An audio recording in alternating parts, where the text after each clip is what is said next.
Hello everyone, and welcome to this week's Round 9 weekly review.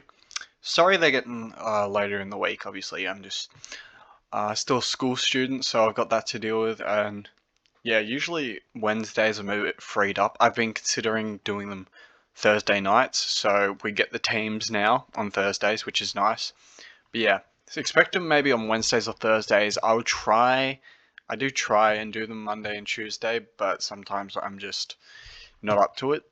But anyway, this week we scored 2,174, which was not too great for the week, but it was okay for the higher ranks. Didn't drop too much, only 24 ranks. You see, I've done trades, but I have reversed them, so you see what I'm doing this week. And 55, happy with that rank. Hopefully we can get top 10. I think first is out of reach because first is just in ahead by a fair few, and he's got some good pods, I'd say, or not picks I have in the likes of Doherty and Mills, and he also has Taranto. So if Taranto keeps turning it up, that could be helpful. And I think he has Zorko as well. Anyway, last week, what did I do? I only did one trade because I was going to save for an Uber Primo, and that was Brockman to Poulter, which gave me like 60 more K, which is left this much in the bank. Now originally my thoughts was to go Warner, and I think I was going to trade Dev Rob, I think it was. I was going to bring Poulter forward, bring in Guthrie, and then bring in a rookie. Like, maybe like this, I think. And it could have been like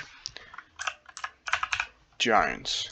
Something along those lines. Anyway, those have gone down the drain with the injury of Bose.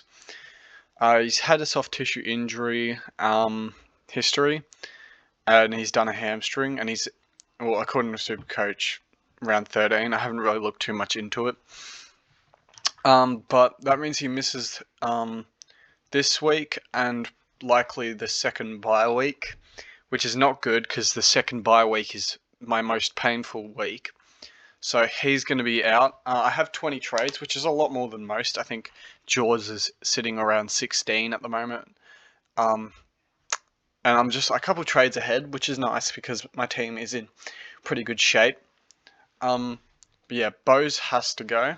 And I think who I'll be bringing in for Bose, I'm actually not upgrading this week, which is unfortunate because I didn't upgrade last week. But I'm going to plan it so I'm in line to do a double up next week. So I'm bringing in Lockie Jones. Let me go over my rest of my team first. Bontempelli, very nice with a 128. Same with McRae with a 115. Who'd they verse again? I think it was Carlton, or was that the week before? I think they versed Port Adelaide. That's right. So that was nice that they got those scores against Port, who usually keep mids to lower type scores. That's right. Melbourne played Carlton, and Clary got a 140, which very happy about that.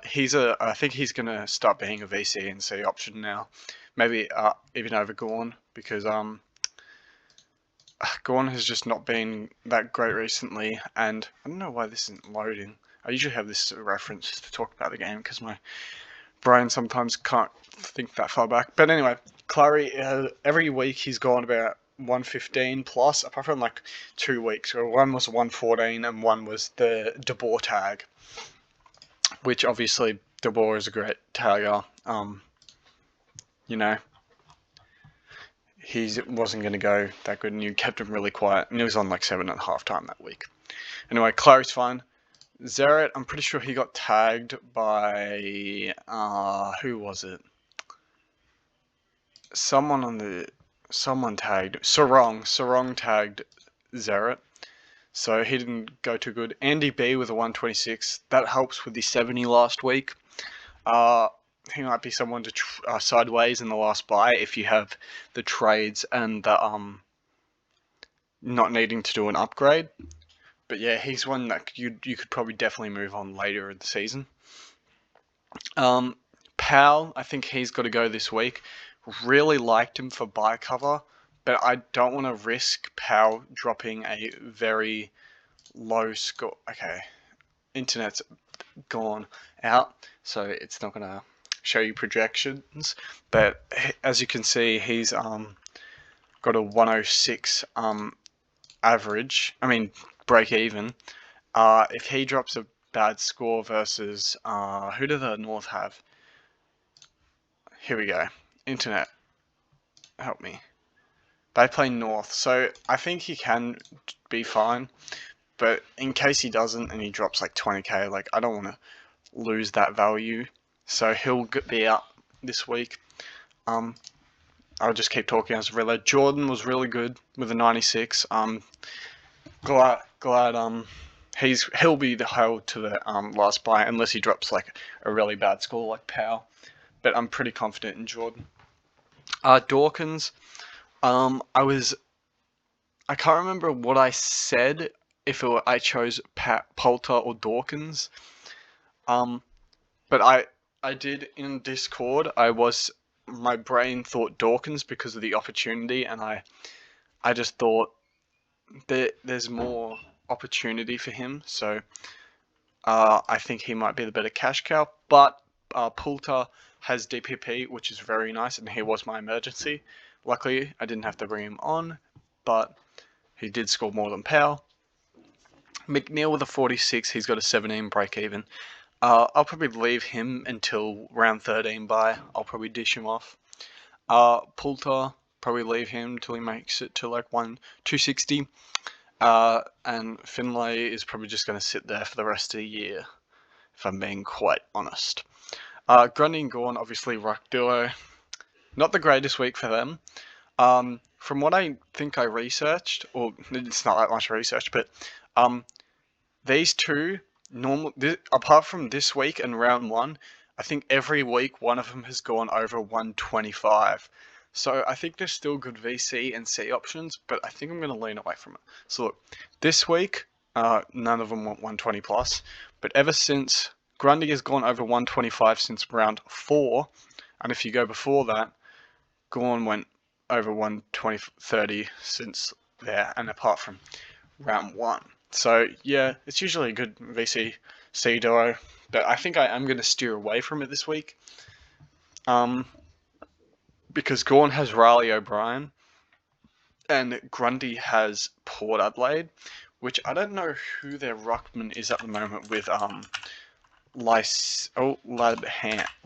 I think Ladhams was their ruck. I assume he played ruck. But yeah, I mean, he could be a C option, but I've got my eyes set on 2 people. And Flynn playing is very nice. He's going to make cash. He's a hold for another week if he gets a game. And I think he can sit there and probably until like the buys. I would like if he played round 14 bye, but I don't know if he will. So, you know, if he doesn't, we'll see. We'll see what happens. Obviously, Zeevel, not the greatest game, but, you know, Hall is looking great. He could be All-Australian if he keeps up, plays the rest of the season and in this form. I really liked that I went early on Hall. It gave me that 1 week of like a 113, but, you know, most people got in him this week, or technically last week. But yeah, he's a good F2. Impey, obviously consistent. 82, not the greatest, but, you know, he can pump out. He does get really screwed by champion data, and Hawthorn did lose to North Melbourne, so there's that. Warner, I was hoping he could pump out a good score versus Collingwood, but I am going to leave him again, even though he has a 73 break even.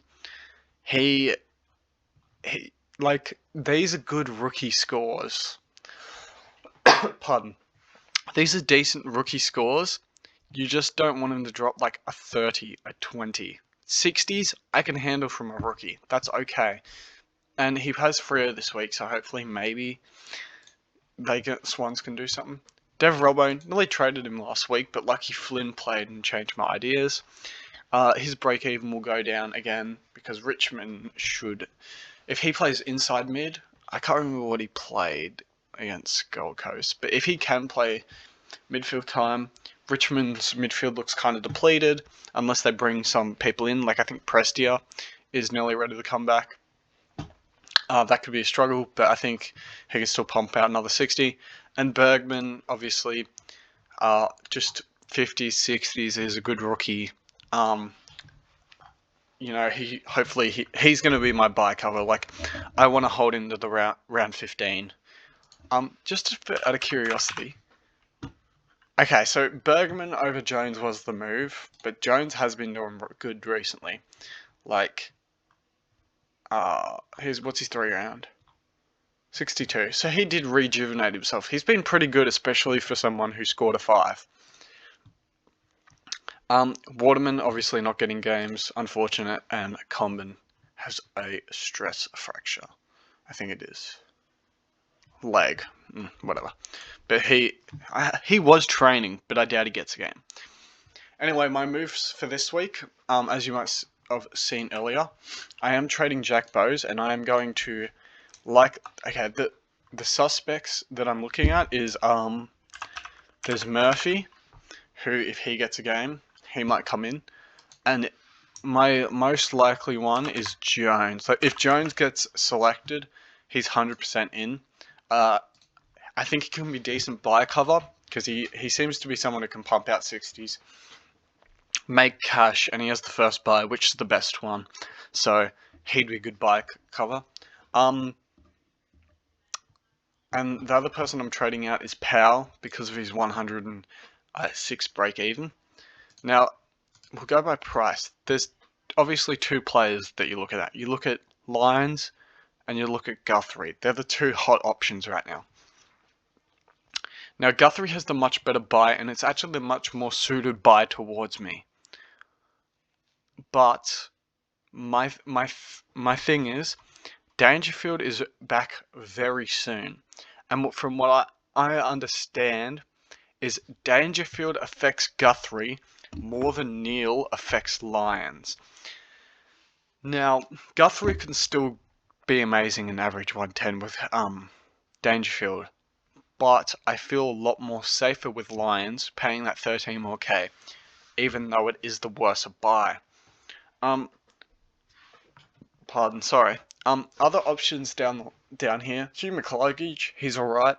Middle buy, so it's kind of and 600k for Cluggage. If you don't have an Oliver, if you don't have Oliver yet, I'd be concerned, but Oliver's obviously probably the best option right now. Maybe McRae. Took Miller is okay. I don't mind him. 600k seems a bit overs. He has the good buy though, but if you're getting Took, I feel like you'd rather just get Guthrie for like 20k more. Walsh is a great one right now. I think I'll pick him up after his buy. Fife, I'm always biased towards Fife. I don't know what happened. I think, didn't they lose to Essendon? So, yeah. But he's been good this year. 110 average. How much is total points? 890. Not bad. Fife's always an option late season. Jack Steele, probably in the worst buy for most, but obviously definitely an option. And anyone under, I'm not really interested in. Parrish is one that I've seen talked about. Boak, because he's good buy. Taranto, I wouldn't be getting. Kelly is also another nice one, along with Titch for the buy. But personally, I'd rather just pay up for better. Petrarca. But yeah, no one really down here interested me. Apart from Shy, but he's a forward. So I'm going for Lyons. I just like him as an option over Guthrie currently, even though if it suits my buy, worse. I think we're gonna. Another thing. Let's go just over break evens. Cozzy has a 59. I think I'm gonna hold him throughout the buys as well, even though he has a high break even. I think he can be decent buy coverage because I need one of these. Hopefully Jones can play, and hopefully you just need someone that if Cozzy can kick like 2-3 goals, he'll score like a 60 and be a decent score. And if it's a good week, it will get cut out with best 18. Midfield is ruined in this week. Hopefully, this is the round 13 is the week I trade McNeil. But yeah, and round 14 is not as bad. Just these three. These can get moved around with DPP. And yeah. So I'll optimize, and yeah, this is probably how. This is what I'm going with this week. I think we're going to go Lions into Oliver. And if not, if I change my mind, I'd likely go Oliver into Bontempelli, maybe. But yeah, those are the two VC or C options I'm looking at. I don't like Gorn versus Rob, but it could come around to bite me. But yeah, that's what I'm looking at. I think Lions will likely be my VC if the Richmond midfield doesn't strengthen this week. But yeah, this is my team, and my plans for next week are likely probably Warner is one, and I'll probably trade him to Dusty, even though it's the round 13 bye. I think I can take a hit in one bye week, and just try and gain on that round 14 bye, which seems to be a harder week for most. And likely someone like, the problem is most forward options have the bye in round 13. So if you think of forward options right now, you're thinking Dustin Martin, you're thinking Dane Zorko, you're thinking Bailey Dale or Nick Hind, and they all have the round 13 bye. Aaron Hall, I've already got. MP, those basic ones. And then there's some people like Sidebottom or Dangerfield that are just coming back from injury or just not that appealing of options. But yeah, those are my plans. Thank you for listening this week. I'll try to shorten the videos. I don't like when they go on for too long. Like, I think this is at 17 minutes right now. But yeah, thank you for listening. I hope you enjoyed, and I'll show you the break-evens because I know some of you like seeing the break-evens, as I've got messages on Discord or in the comment section. You can just have a look at these. You can pause if you want to see. I'll go to like 20, I guess. But yeah, here's some of the up and coming, just for use that don't have gold. But yeah, thank you for watching, and I guess I'll see you in the next one. Goodbye.